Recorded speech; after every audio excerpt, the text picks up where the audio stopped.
আজি এখন নতুন ভিডিও লৈ আহিছো। এইটো ভিডিওত আমি আলোচনা কৰিম এই গোটৰ মহিলাসকলৰ বাবে এখন নতুন লিষ্ট ওলাই আহিছে। এই লিষ্টত যদি আপোনালোকৰ নাম থাকে তেনেহলে আপোনালোকে 100% 10,000 টকা পাব। লিষ্টৰ বিষয়ে আমি এইটো ভিডিওত আলোচনা কৰিম, গতিকে আপোনালোকে যদি আমাৰ ভিডিওটো নতুনকৈ আছে তেনেহলে আমাৰ চেনেলটো সাবস্ক্ৰাইব কৰি ৰাখিব। ভিডিওটো অলপ স্কিপ নকৰিব। বৰক এতিয়া আমি লিষ্টটো আলোচনা কৰো। ভিডিওৰ ডেসক্ৰিপচনত এটা লিংক দিয়া আছে, সেইটো লিংকত ক্লিক কৰি আপোনালোকে ডাইৰেক্ট এই লিষ্টটো চাব পাৰিব।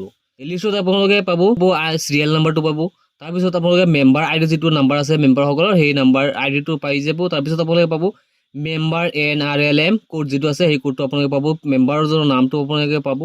গোটখনৰ যিটো নাম আছিলে গ্ৰুপ নেম সেইটো আপোনালোকে পাব। তাৰপিছত SSG গ্ৰুপ যিটো আইডি আছিলে সেই আইডিটো গ্ৰুপৰ যিটো আইডি আছে সেইটো আপোনালোকে পাই যাব। তাৰপিছত ডিষ্ট্ৰিক্টটো পাব, ব্লকটো পাব, পঞ্চায়তটো পাব, ভিলেজটো পাব।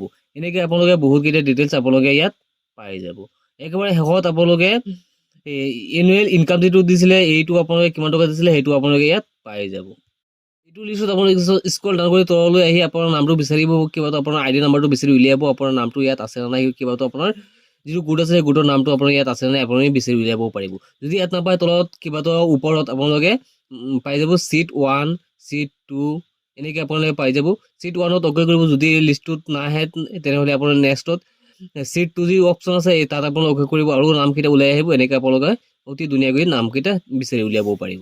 লিষ্টত যদি আপোনালোকৰ নামটো থাকে তেনেহ'লে আপোনালোকে অতি সোনকালে টকাটো পাই যাব। এইটো 100% গেৰাণ্টি আছে। কিন্তু এই লিষ্টটো এই ফাইনেল লিষ্ট নহয়। অসমৰ মুখ্যমন্ত্ৰী হিমন্ত বিশ্ব শৰ্মা ডাঙৰীয়াই কিছুদিন আগতে ঘোষণা কৰিছিলে গোটৰ মহিলাসকলৰ বাবে এটা ট্ৰেইনিং লোৱা হ'ব। সেই ট্ৰেইনিঙত কিছুমান প্ৰশ্ন সোধা হ'ব, সেই প্ৰশ্নকেইটা আনচাৰ দিব লাগিব। কিন্তু ট্ৰেইনিংটো এতিয়ালৈকে হোৱা নাই। ট্ৰেইনিংটো হৈ যাব।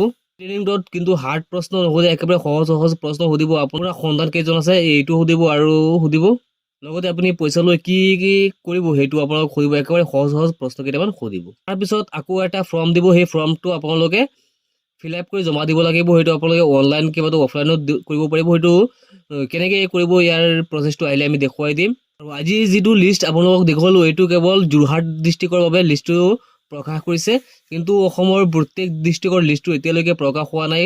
মাত্ৰ যোৰহাট ডিষ্ট্ৰিক্টৰ যিটো লিষ্ট আছিলে সেইটো প্ৰকাশ পাইছে। অসমৰ প্ৰত্যেকটো ডিষ্ট্ৰিক্টত যেতিয়া লিষ্টটো আহি যাব আমি ভিডিঅ'ৰ জৰিয়তে আপোনালোকক জনাই দিম। আজিৰ ভিডিঅ'টো এইখিনি আছিলে। লগ হ'ব নেক্সট ভিডিঅ'ত। জয় আই অসম।